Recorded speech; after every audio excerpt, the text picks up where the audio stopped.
One of the things that has me really scratching my head is that so first off, I will say that the MacBook Neo looks fantastic. I haven't bought one, but I tried one, and frankly, it's a MacBook.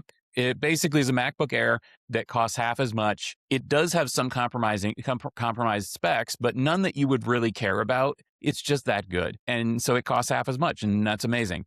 But it's a Mac, and yet I am a regular iPad user. And I've really been scratching my head over something Apple has been doing on the iPad side, which is they've moved all the iPads away from the A series chips to the M series chips, which is the chips that are found in the laptops. So essentially, my iPad Pro, 11-inch iPad Pro that I use every morning to read news and whatever, actually has a faster processor and more memory. Well, maybe, than my laptop, my MacBook Pro. And that's weird because frankly, iPadOS can't make use of that very effectively. And yet Apple has not only done this for the Pro, but they've done this for the Air. In fact, even I don't know if the Mini has the M series chips yet. I don't have one, but it seems like they're aggressively moving the iPad over to the Mac hardware, just as they're aggressively moving the iPhone hardware into the Mac. What is Apple doing? Do you have any insight or any thought about what the heck is happening with the iPad? Well, they're about to have a new CEO, so maybe we'll see some changes there.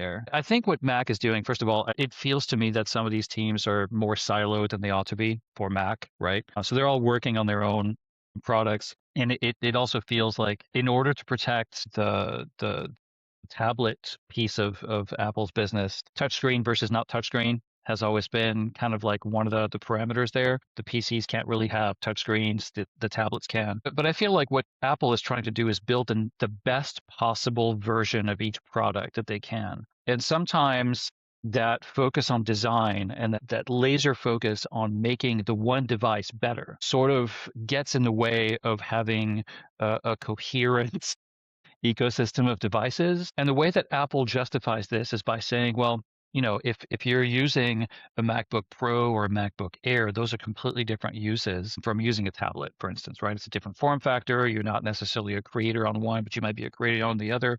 And so they sort of adopt this posture of different devices for different uses and different users. And so we're going to build the best spec we can for that device, for that use case, as opposed to looking at it as like an ecosystem of devices and say, well, in order for this to make sense, we have to sort of like throttle this, but really focus on that. I think that might help explain why you're seeing that, and that might be the cause of your frustration. I just don't understand it, basically. iPadOS still sucks and still can't make use of this hardware. I mean, it just seems asinine that my iPad has Thunderbolt 4 and my new MacBook Neo might not. I don't know. I guess it does, but yeah.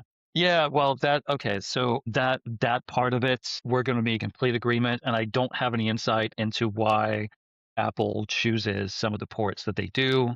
We used to have these fights, or not fights, but these complaints about dongles. Why, if you're using a Mac or any kind of Apple product, there should not be any dongles involved. That's always been silly. But I think Scott has something to say. No touch, no pens either, right? In the Apple ecosystem, not well. It used to be the case. So there's an interesting full circle here where you started out by talking about the re-architecting of the laptop market, which implies intent, and I think you have too many competitive forces there to see real collaboration on that front. But here on the Apple conversation, you do have a set of devices that, per Stephen's astute observations, don't all seem to line up, right? And now, with the leadership change and somebody with a more of a design background, coming to the helm there, maybe we will see some trimming of SKUs and more of a story arc, for the different products that are coming together. I have no inside information, but that seems like a very plausible set of next steps.